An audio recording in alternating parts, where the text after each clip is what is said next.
Okay, Bismillahirrahmanirrahim. Assalamualaikum warahmatullahi wabarakatuh. Hello, everyone. I hope you guys are doing well. In today's meeting, we are going to talk about abstracts and also a little bit about titles.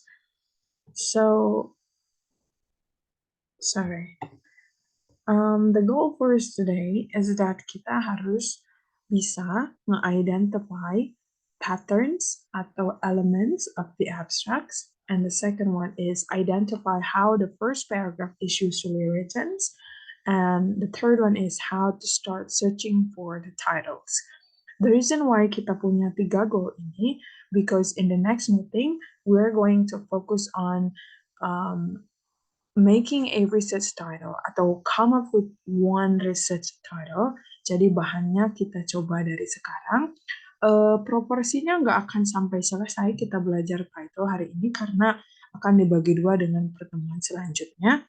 Kemudian the second goal adalah kalau misalkan kawan-kawan sudah punya titles, itu bagaimana cara menulis the first paragraph-nya. Jadi bahannya kita pelajari hari ini so that you can have a little sessions of reading. Kemudian yang goal pertama itu abstrak itu supaya nanti secara keseluruhan kawan-kawan itu tahu research artikel itu tentang apa. So because probably you will not be able to read like the whole articles in just one go. So that's why we take the shortcut. Kita pilih jalan pintas dengan membaca abstraknya duluan gitu. So itu kenapa goal tersebut muncul. So the first questions, what are the elements or patterns of the abstracts? I have an example of research title here. Jadi yang pertama itu judulnya tentang argument counter arguments. And the reason why I choose this title is because I believe that you will have a sense of familiarity karena semester kemarin kita belajar tentang counter argument. You still remember ketika masuk ke dalam essay discussion, ke dalam bagian inti, kita belajar tentang kontrapoint dan counter arguments. Nah, ini tentang ini. Jadi makanya saya pilih topik ini karena I believe you guys are gonna be, a little familiar dengan topik ini gitu. Jadi ini tuh dibuat oleh Rustandi atau Rusdi dari Indonesia. Beliau meresearch tentang struktur atau pola dari counter argument yang ada di dalam esai-esai argumentatif mahasiswa Indonesia gitu ya. Jadi dialogic konsep itu maksudnya kemarin kita ingat bahwa dalam counter argument itu kita harus menyajikan perspektif lain kemudian sama kita diribat gitu ya, menggunakan soften the blow kemudian masuk ke dalam counter argument. So anyway, kita fokus ke dalam abstrak. Jika teman-teman melihat ada kata this study, this research, this investigations, kemudian dilanjutkan dengan kata seperti ini, investigate. Research ini tuh melihat. Nah, itu investigate-nya nanti akan berubah-ubah. Kata kerjanya bisa investigate, bisa explore, bisa examine, bisa identify, bisa describe, bisa so whatever. Itu yang kita labelin sebagai objektif dari penelitian ini gitu ya.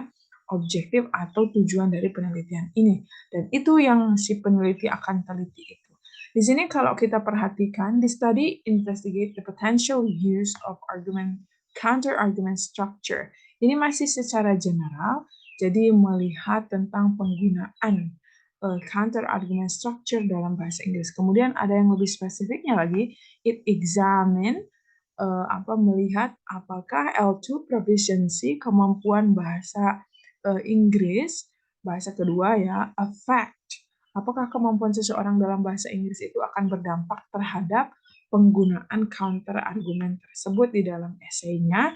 Kemudian tujuannya itu juga mengukur whether there is a correlation, apakah ada korelasinya antara penggunaan rhetorical structure, penggunaan counter argumen itu seperti yang kita pelajari kemarin terhadap kualitas dari esai yang anak tulis gitu ya. So jadi kalau kita melihat dari keyword kata kerjanya nge-examine dan juga nge-measure, itu adalah tujuan dari esai ini yang lebih spesifiknya gitu. Kalau kita lihat di sini, ini kita sambungkan dengan judulnya. Judulnya masih ada counter arguments, kemudian yang ingin dilihat itu sesuatu yang berhubungan dengan strukturnya, dan itu terpancar dari objektif gitu. Jadi intinya yang mau saya sampaikan adalah di dalam abstrak itu ada yang disebut dengan purpose atau objektif dari sebuah penelitian, dan itu biasanya disimpan di awal paragraf abstrak atau di baris-baris pertama paragraf abstrak. Most of the time seperti itu. Ya, dan kata-katanya ditunjukkan dengan seperti investigate, explore, identify. Saya mau tunjukkan beberapa lagi. Di sini ada judul satu tentang promoting argument, counter argument integrations in students writing. Kalau kita baca dari awal, it is important, itu nggak ada kata identify atau explore atau investigate, jadi dia menyimpannya di kalimat yang kedua. In this article, the authors explore the effect of criteria instructions and a graphic organizer to promote integrations of counter and arguments and counter arguments. Jadi tujuannya masih nyambung kepada judulnya. Pertanyaan kalian gini, kenapa yang ini dimulai dengan yang seperti ini? Kenapa yang sebelumnya dimulai dengan purpose? Yes. Untuk yang seperti ini, ketika abstrak dimulai dengan kalimat-kalimat umum, maksudnya tidak langsung misalkan artikel ini nge-investigate apa, artikel ini nge-identify apa, ini yang disebut sebagai general statement. Jadi ada kayak ica-ica dulu seperti yang kita pelajari dulu di kelas bahwa sebelumnya di paragraf intro itu kan sebelum ke tesis itu ada ica-ica dulu. Di abstrak juga sama seperti itu. Jadi ada general statement yang diambil dari keseluruhan esai ini tentang apa gitu ya. Jadi makanya di general statement juga masih ada kata-kata argumen dan counter arguments gitu. Jadi perbedaan antara abstrak yang sebelumnya dengan yang ini adalah abstrak sebelumnya langsung masuk ke tujuan, abstrak yang ini dimulai dari general statement diikuti ke tujuan. Kalau kita lihat yang esai selanjutnya atau artikel selanjutnya, ini kalau ini the author investigated. Nah, kalau investigated ini berarti langsung ke tujuan. Jadi beda-beda gitu ya abstrak itu. Apakah kita punya satu lagi? Punya. Nah, ini judulnya Instructional Patterns for Teaching and Learning. Di sini kalau kita lihat kawan-kawan dimulai dengan argumentative writing has long been considered. Nah, itu berarti general statement. Sampai mana sih general statement ini? Ini kalimat pertama masih general statement. Kalimat kedua masih general statement. Nah, tujuan dari research-nya ini ditulis di kalimat yang ketiga yang dilihat dari this explanatory study, identify. Nah, ini ada kata identify gitu. I hope you got it. Jadi, sejauh abstrak 4 abstrak yang udah kita bahas, jadi elemen yang muncul dalam abstrak itu adalah yang pertama general statement, tapi itu optional. Kalau yang kedua itu adalah objektif dan itu wajib ada di seluruh paragraf, di seluruh abstrak gitu ya. Oke, kita mundur. Setelah mengisi tujuan dari penelitian ini, yang mana tujuan ini sangat relevan dengan judulnya, yang selanjutnya adalah kita masuk ke dalam metodologi. Metodologi ini contohnya seperti subjek yang diteliti, data yang diambil, cara menganalisa atau metode yang dipakai itu masuk ke dalam method. Kalau kita lihat di sini, in order to achieve untuk mencapai purpose di atas, studi ini ask participant to write. Jadi menanyakan partisipan untuk menulis argumentatif essay. Jadi langsung kepada proses mengambil datanya itu termasuk ke dalam method. Kenapa? Karena ada kata partisipan dia bawa, kemudian yang kedua ada yang dilakukan oleh partisipan. Jadi itu masuk ke dalam methodology gitu. Setelah methodology disusul ke dalam result, shows that di sini ada S-nya, resultnya itu simply because hasil penelitian itu pasti lebih dari satu gitu ya. Jadi di sini result itu diungkapkan dalam satu kalimat, kemudian masuk lagi sebenarnya masih kenapa ini ya? Oke. masih dua finding, kemudian yang selanjutnya itu disusul ke dalam pedagogical implication. Pedagogical implication itu seperti pesan dari hasil penelitian ini untuk pengajaran gitu. Oke, jadi dari abstrak ini kesimpulannya ada satu tujuan, dua metodologi, tiga hasil, yang keempat itu adalah implications untuk pengajaran gitu. Oke, di abstrak yang kedua dengan judul promoting itu mengajarkan ya, promoting itu mengajarkan counter argument, penulis mencantumkan yang pertama general statement, kemudian yang kedua purpose of the study, tandanya ada explore, yang selanjutnya mencantumkan methodology, taunya dari mana, ada menyebutkan jumlah partisipan atau partisipannya gitu ya. Kemudian setelah itu eh, apa apa yang dilakukan itu disebutkan, kemudian hasilnya. Ketika penulis mencantumkan hasil itu tuh tidak selalu the result show that, tidak selalu begitu, tetapi dibahas lagi yang jadi pokoknya itu menghasilkan apa gitu. Result in more, ini hasilnya gitu ya. Dan itu disampaikan di dalam dua kalimat. Nah, ini the author discuss how the two interventions ini masuk ke dalam implikasi lagi gitu. Kemudian yang penting dalam abstrak itu dia ada keyword juga. Keyword itu adalah kata kunci dan kata kunci itu diambil dari kata apa yang selalu muncul di dalam penelitian ini. Ada yang mengambil dari judul, ada yang mengambil dari kayak wah secara keseluruhan ini yang sering dimention keyword, kata utama yang sering dimention dalam penelitian itu apa? Itu biasanya dia tidak lebih dari 4 sampai 5 kata gitu ya, atau 6 gitu biasanya. Kalau yang sebelumnya kayaknya keywordnya kepotong ya. Oke. Yang abstrak yang ini, kalau kita lihat dia ada purpose, ada tujuan, kemudian ada methodology, bisa terlihat dari ini partisipannya melakukan apa gitu ya, kemudian ada eksperimennya seperti apa. Nah, kemudian dilanjutkan dengan hasil gitu ya. Negatively affected the text, karena ini tujuannya tadi melihat cara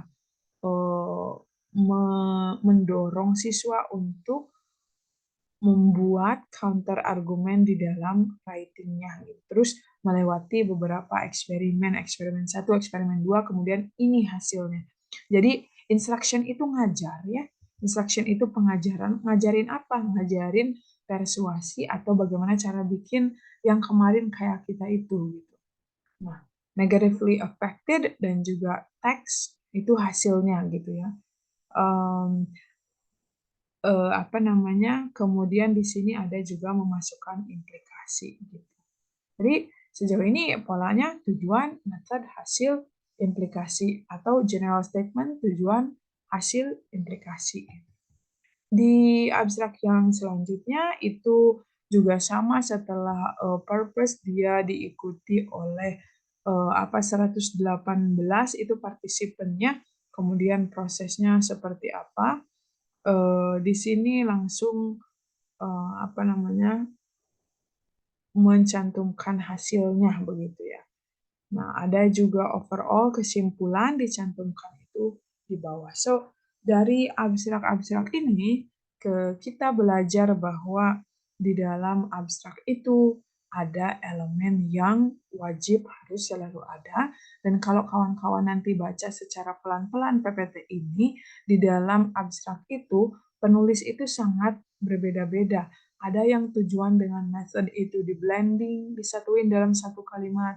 Ada yang tujuan itu terpisah satu kalimat, itu apa namanya, basicnya, dasar yang diambil ketika menulis itu adalah keterbacaan. Jadi kalian mau sambungin lah tujuan sama method, mau dipisahin lah, it's okay gitu, nggak apa-apa. Kemudian itu yang pertama keterbacaan, yang kedua adalah jumlah kata. Biasanya abstrak itu dari mulai 150 sampai 250 kata, tidak lebih dari itu. 250 kata itu biasanya yang disertasi ya, banyak yang seperti itu gitu. Kalau kita ini rata-rata di 200-an gitu. Jadi kalian itu jangan segala kata dimasukin ke sana, yang penting elemennya ada. Nah, pertanyaan tadi, kenapa kita perlu belajar abstrak ini? Karena katakanlah kalian punya satu judul, misalkan judulnya ini ada senior kita udah nulis tentang pengajaran American slang di dalam kelas bahasa Inggris gitu ya. Nah, ketika saya bilang cari dulu jurnal-jurnal sebelumnya untuk melihat perbedaan jurnal yang sudah melakukan penelitian itu dengan jurnal kita gitu. Karena kan tujuan research ini ingin mengisi gap atau ingin mengisi kekosongan yang belum diinvestigasi sama penelitian lain. Jadi makanya kita belajar dari abstrak itu gitu. Jadi ketika kita bikin summary nanti dan kita akan melakukan hal yang seperti ini, jadi kita cantumin nama penulisnya siapa, kemudian judul risetnya apa, kemudian tujuan dari risetnya apa. Tadi kita sudah belajar tentang tujuan, kemudian memasukkan tentang result atau hasil gitu. Nah, dengan mencantumkan ini, at least kita bisa melihat perbedaan penelitian-penelitian sebelumnya tuh dalam topik tersebut sudah menganalisis apa gitu. Nah, jadi misalkan kita bikin 20 jurnal yang seperti ini kan. Jadi kita bisa melihat polanya seperti apa gitu. Hal yang seperti ini akan dilakukan. Oke, yang selanjutnya itu tentang abstrak elemen. Jadi kalau saya simpulkan, di dalam abstrak itu biasanya ada general statement. General statement itu yang tadi ya, pernyataan umum gitu. Dan kalau kalian tanya, wajib nggak sih general statement ini ada? Disaranin harus seperti itu gitu. Kalau di kampus kita juga biasanya pakai general statement, kemudian disusul dengan objektif. Kalau ini sifatnya wajib, meta juga sifatnya wajib, finding juga wajib harus ada. Kemudian conclusion, implication, atau suggestion itu juga ada biasanya.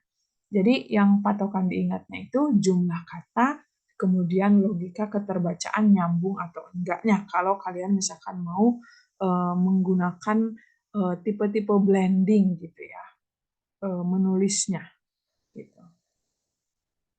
Pertanyaan selanjutnya, how do people usually write their first paragraph of the research introductions?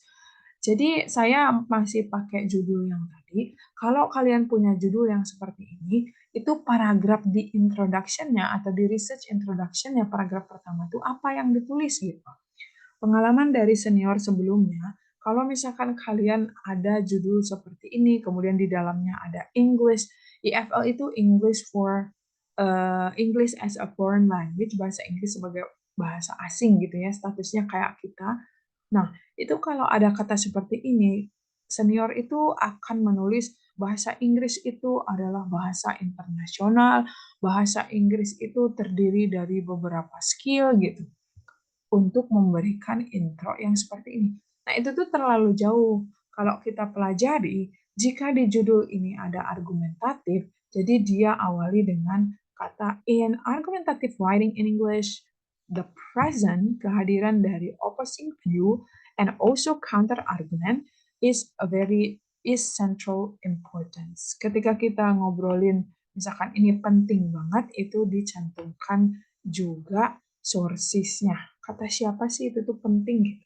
Nah, yang mau saya highlight di sini adalah jadi di baris pertama banget introduction itu harus ada ngebahas apa yang tertulis di dalam judul dan yang ditulisnya pun yang esensialnya banget. Jadi ketika ngebahas judulnya, ini tentang apa sih judulnya? Tentang argumen counter argumen di mana di dalam argumentatif esai. Jadi makanya di kalimat pertama pun di introduction itu yang kita bahas gitu loh. In argumentative writing in English, the presence of opposing view and counter argument is the central importance. Lanjutannya apa? Ngebahas tentang essay itu gitu. Essay itu apa? Argumentatif. Oke, kita lihat lanjut lagi.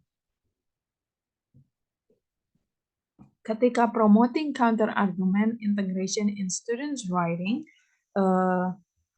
di sini juga yang pertama kali ditulis itu adalah effective argumentation skill is essential for good communications. Kalau kalian lihat dari mana ini argumentatifnya, kan nggak ditulis. Di sini argumentation skill itu adalah kemampuan untuk berargumentasi, dan kemampuan berargumentasi itu adalah apa namanya, reflections atau bagian dari counter or argument and counter arguments gitu. Jadi argumen dan counter argumen itu adalah skill untuk berargumen gitu. Jadi masih relevan ke sana gitu ya. Nah, a good argument itu harus apa gitu, ada elaborasinya. One that is organized, elaborated, and supported by evidence or personal experience. Masukin resources. It is important for educators to help students develop effective argumentation skill because research suggests that these skills are often poor, gitu ya.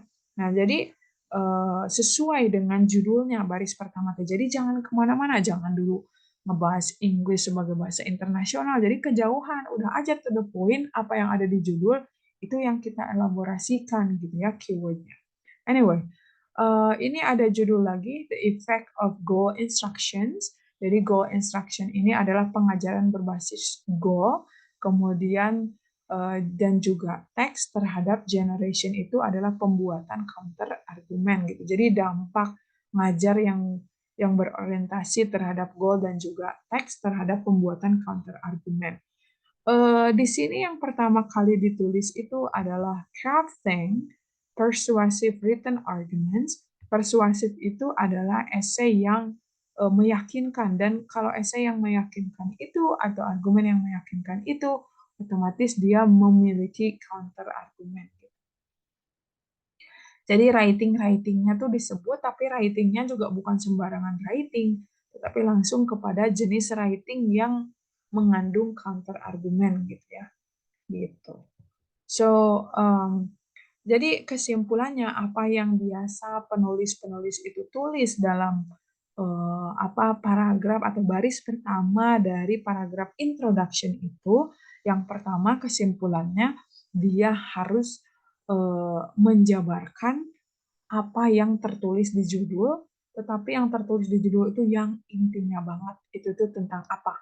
Ya, gitu. Jadi saya nggak akan ngelihat lagi kawan-kawan nulisnya kalau misalkan kalian tertarik menulis tentang Edmodo, misalkan Edmodo itu metode untuk teknologi yang biasa dipakai untuk mengajar, itu kalian ngebahas dulu tentang perubahan teknologi, tentang apa, nggak ada gitu. Jadi langsung kita to the point kepada apa yang menjadi pembahasan. Itu satu poin pertama yang penting. Kemudian poin yang kedua yang penting, kalau kalian perhatikan di sini ada langsung kutipan. Jadi di baris pertama itu setiap ngomong, bukan baris pertama, di paragraf pertama itu setiap ada claim yang dipakai itu kalian langsung harus didukung sama sumbernya gitu. Jadi biasanya kan introduction itu ya cuma kata-kata kita nulis gitu. Tapi kalau di sini sudah mulai masuk kepada kutipan gitu, seperti apa. Oke, yang selanjutnya, how do we usually search for the title gitu ya. Gimana biasanya kita cari inspirasi untuk judul?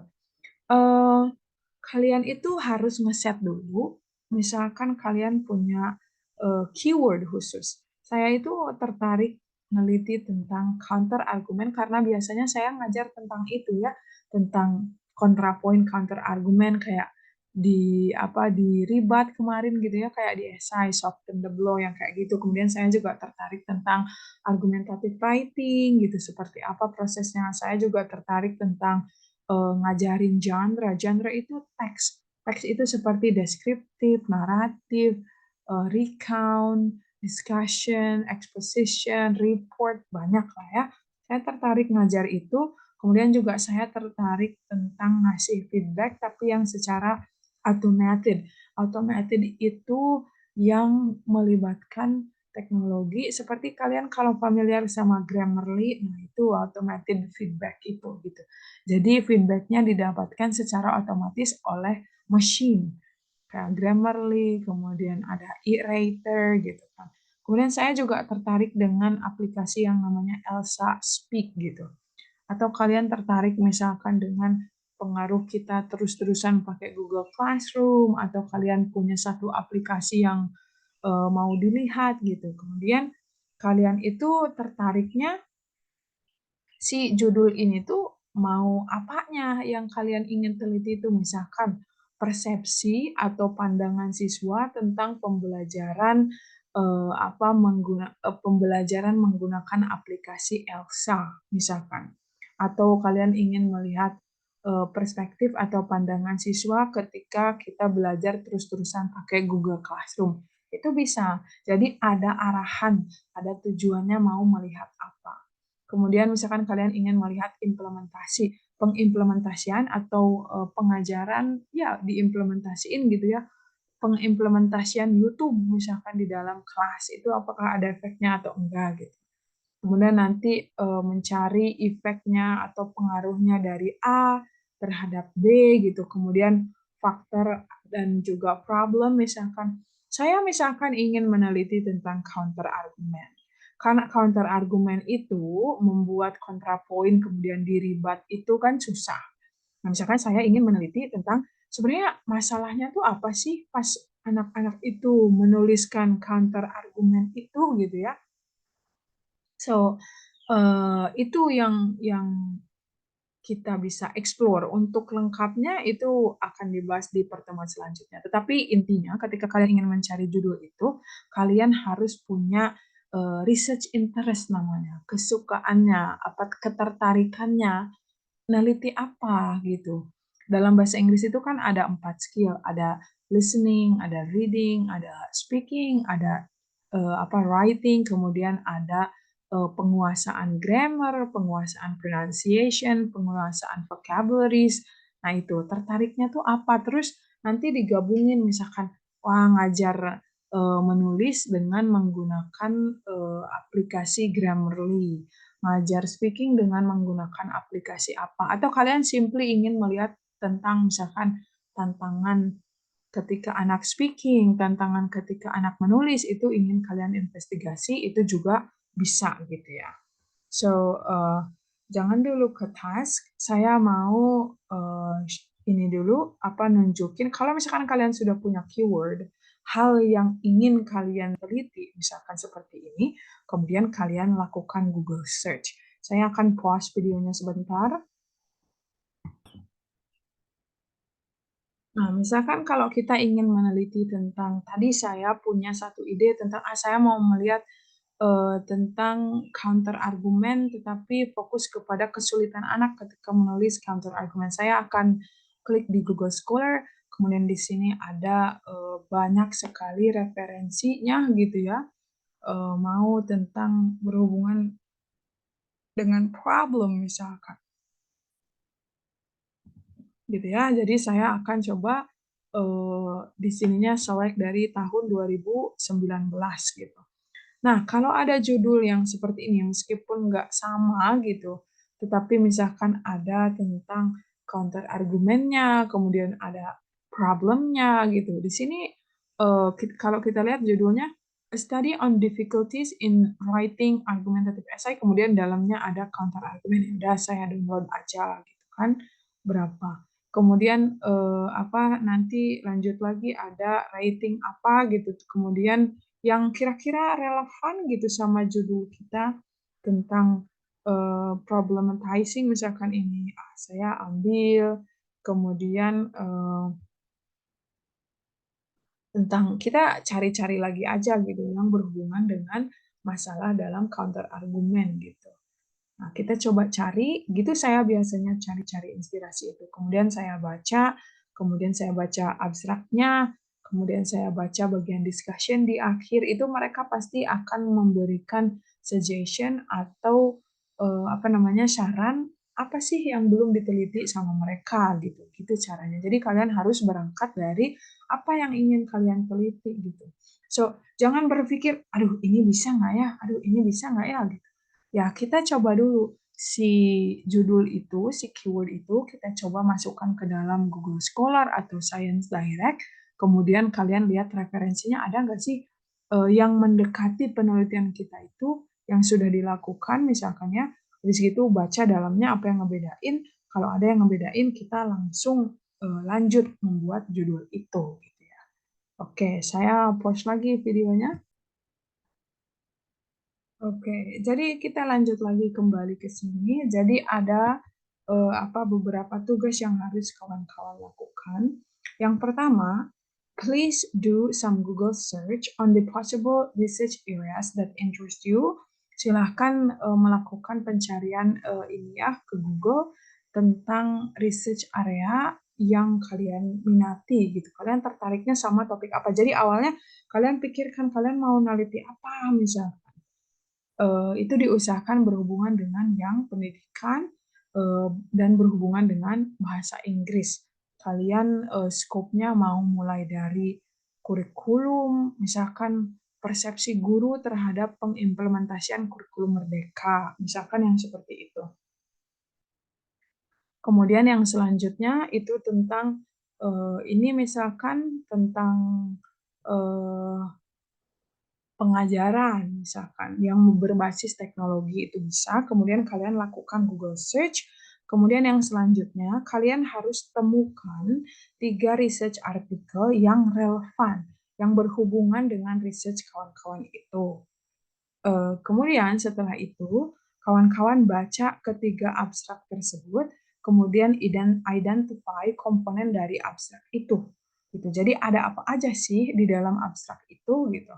Kalian bisa menjawab yang ini, membaca kemudian buat dalam bentuk tabel yang seperti saya buat tadi, atau kalau enggak kalian screenshot abstraknya, kemudian kalian warnai, tandai, misalkan oh ini yang hijau itu misalkan tujuannya, yang kuning ini adalah metodenya, yang ini tuh adalah hasilnya. Itu sebenarnya bisa dilakukan tergantung kesepakatan. Kalau lebih gampang kalian copy paste ke dalam bentuk tabel, misalkan ada purpose, ada method, ada finding, kalian masukkan kata-katanya itu bisa gitu, seperti itu. Atau kalian kalau nggak mau copy-copy, tinggal diwarna aja juga bisa, tergantung kesepakatannya. Kemudian kalian harus menuliskan judul atau topik yang ingin kalian teliti gitu. Itu dua aja juga nggak apa-apa, tentang judulnya aja. Kalian ingin neliti apa sebenarnya gitu ya. Eh, eh, Drafting aja nggak apa-apa, nggak harus jadi judul yang selesai.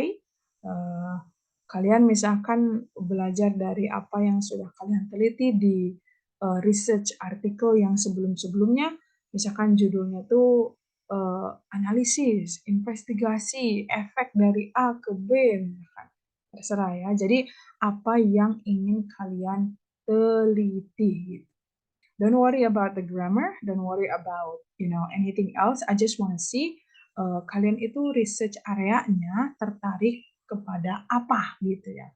Oke. Yang kedua, yang ketiga, yang kelima berarti ini pengerjaan tugas ini itu bisa dilakukan kelompok sudah mulai ya, yang terdiri dari 2 sampai 3 orang gitu. Dan tugas ini akan dibawa ketika kita bertemu gitu. Ya. Oke, kayaknya segitu aja. If you have question, please don't hesitate to contact me. Thank you very much. Assalamualaikum warahmatullahi wabarakatuh.